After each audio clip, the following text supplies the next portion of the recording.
Em uma progressão geométrica, vamos considerar os elementos A1, A2, A3, até o AN.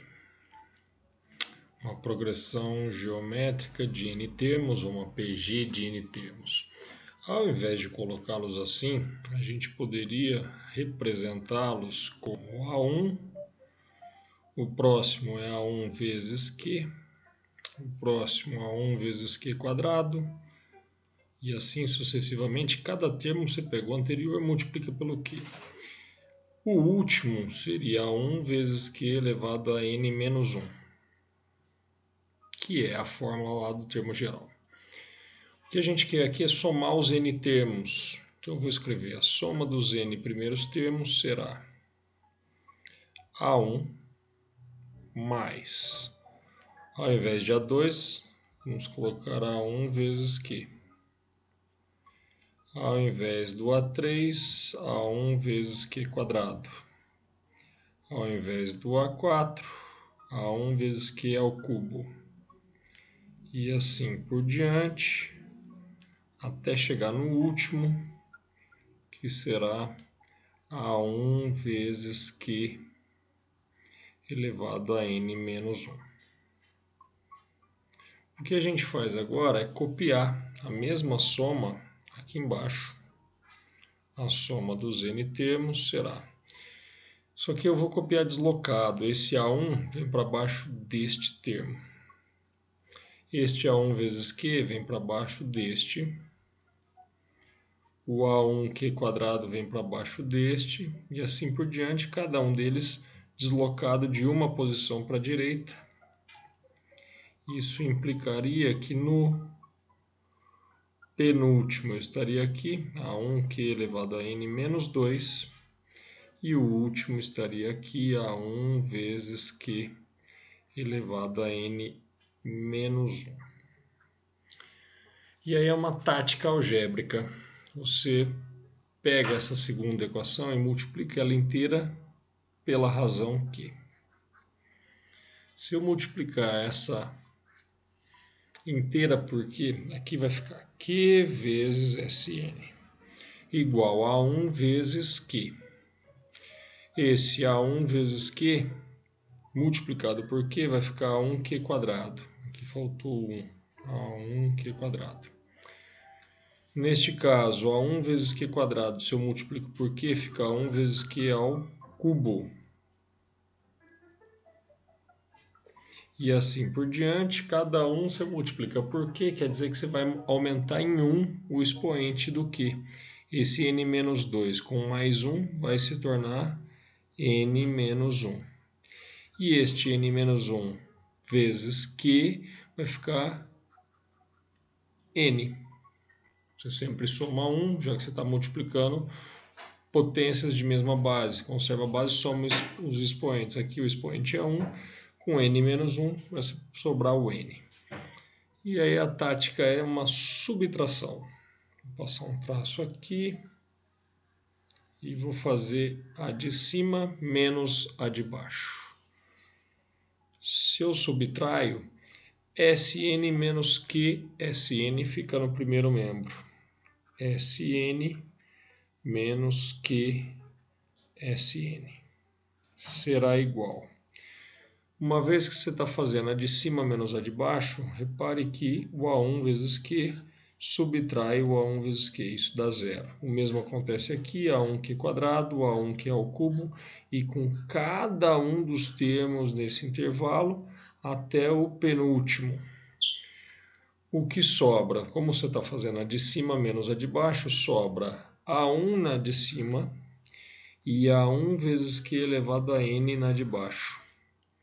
Posso então escrever o de cima menos o de baixo. Vamos organizar um pouquinho isso. No primeiro membro, você tem Sn aparecendo nos dois termos. Coloque esse Sn em evidência. Sn dividido por Sn dá 1, menos Q vezes Sn dividido por Sn, sobra Q.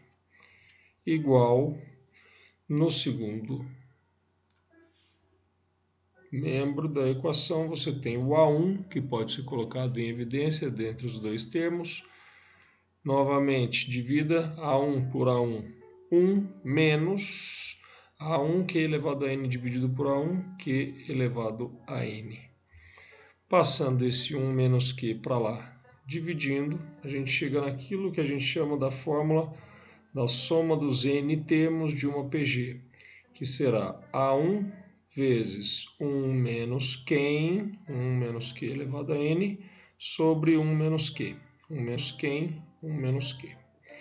Em alguns lugares, e dependendo do caso, pode ser até importante você ver que é a mesma coisa de você inverter a ordem em cima e embaixo. Então pode ser Q menos 1, Q elevado a N menos 1, sobre Q menos 1. Dá na mesma. Como eu estava dizendo, em alguns lugares você encontra assim, em alguns livros e apostilas. No entanto, eu acho assim mais fácil, mas é uma questão de gosto. Tenho que guardar isso no coração. Isso pode me ajudar sempre que eu estiver pensando em soma dos N termos de uma PG. Então, formulinha para guardar no coração. Além desta, a gente tem que pensar, quando fala em PG, da soma infinita. Existem alguns casos particulares de PG em que a gente fala que é essencial saber a soma infinita. São as PGs que a gente pode chamar de PGs convergentes. Elas têm uma característica, o que, a razão, tem que ser algo entre menos 1 e mais 1. Tem que ter um comportamento convergente. Se você for estudar um pouco mais a fundo sequências, você pode encontrar algo chamado séries, e essas são séries convergentes que têm um limite. Então, isso é para se estudar mais a fundo no ensino superior. Eu vou apagar essa parte da demonstração.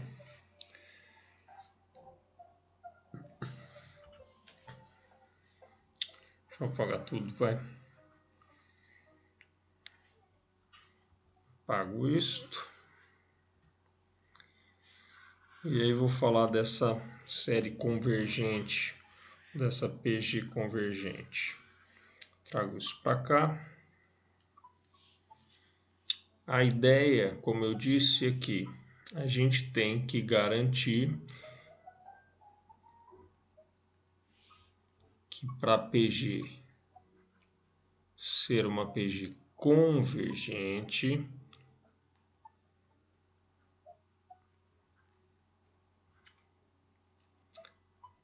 existe uma condição, e é só para esse tipo de PG que você fala em soma infinita. A razão tem que ser um valor entre menos 1 e mais 1.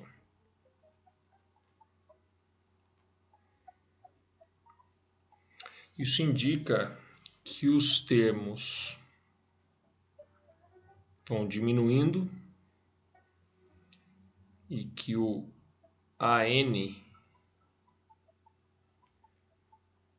vai tender a zero. E o mesmo vale para o Q elevado a N. Isso aqui vai tender a zero. E essa é a parte importante para a gente. Se o Q elevado a N vai tender a zero, eu vou pegar aquela informação ali da soma e vou fazer com que o Q elevado a N vá para zero. Então a soma passa a ser uma soma infinita, não mais uma soma de N termos. E que eu vou pegar a equação como estava ali da soma, igual a 1 menos Q elevado a N, sobre 1 menos Q. Este Q elevado a N, o que a gente vai fazer é com que ele se torne zero. Se ele se torna zero, o que me resta aqui é A1 vezes 1 menos 0 sobre 1 menos Q. Ora, 1 menos 0 é 1 vezes A1. Esta é a formulinha da soma infinita. A1 sobre 1 menos a razão, 1 menos Q. Esta também é uma formulinha para se decorar.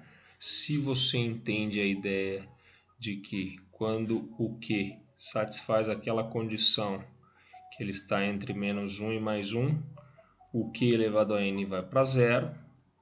Isso aqui é fácil de ser deduzido simplesmente decorando aquela fórmula e fazendo o Q elevado a n igual a zero.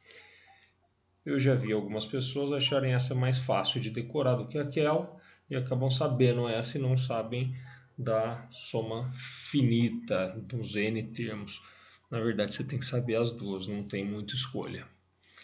Esse caso aqui, ou esse comportamento do Q elevado a n, é facilmente visto caso você tenha uma função exponencial. Imagine que o meu Q é um valor entre 0 e 1. E eu estou olhando para a função fx igual a q elevado a x. Num caso desse tipo, em que a base é um valor entre 0 e 1, o gráfico que a gente tem é o gráfico de uma exponencial decrescente. Então aqui estaria o x, aqui estaria o y, que ia representar o f de x. A sua função tem este comportamento, se aproximando do eixo x, quanto maior é o valor x. Então, neste caso, quando o x tende a infinito, quando você aumenta o x tanto quanto você queira, o q elevado a x vai tender a zero. Isso aqui está cada vez mais próximo do eixo x. É exatamente este raciocínio que é utilizado aqui. Se você for estudar isso no ensino superior, em cálculo, existem vários estudos, vários aprofundamentos e várias teorias relacionadas a esse comportamento do infinito. Então, essa tendência é bastante comum quando você estuda cálculo. A gente puxa isso um pouco para cá e lembra então que Q elevado a n, quando o seu n vai para infinito, uma vez que trata-se de uma PG convergente, isso tem que ser garantido. E se isso não for garantido, aí você não tem uma limitação. Então esse valor some e a soma se torna isto.